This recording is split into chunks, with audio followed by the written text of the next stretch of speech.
You ever order one of those delicious Stromboli from an Italian pizza place? It's so easy to do at home, and I'm going to show you how.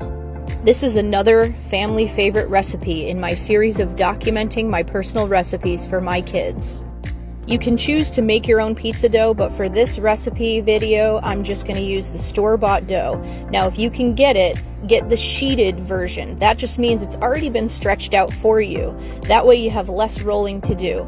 No special equipment needed here. I'm just stretching it out by hand into a large rectangle. Now, you can fill your Stromboli with whatever you'd like. The key here is to not use a lot of saucy or juicy ingredients. So we're going to only use meat and cheese. I'm going to start with some smoked ham. When you are laying your toppings down, you want to leave a small border on all sides and only fill 2/3 of the dough from the bottom up. This will help us roll it up later.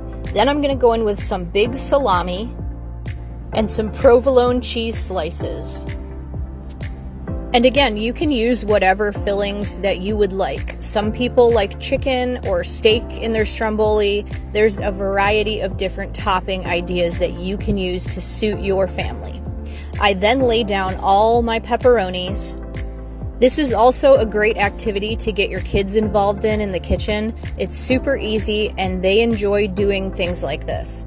I then put on some fresh mozzarella cheese. This is really going to help with that gooey, cheesy factor at the end. Some shredded Italian blend cheese and some shredded Parmesan cheese. Then a quick sprinkle of Italian seasoning, and she's ready for some egg wash. Now for egg wash, I just crack one egg, add a tad bit of water, and whisk it together with a fork.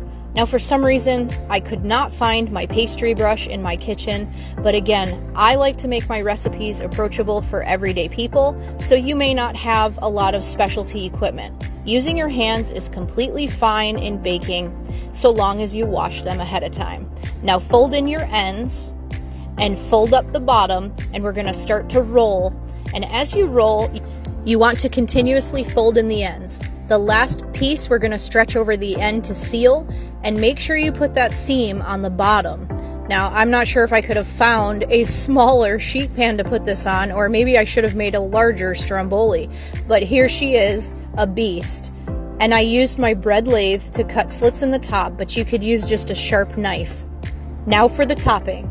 I like to throw in a handful of garlic cloves in my food processor, a handful of fresh parsley leaves, and 1/2 a stick of melted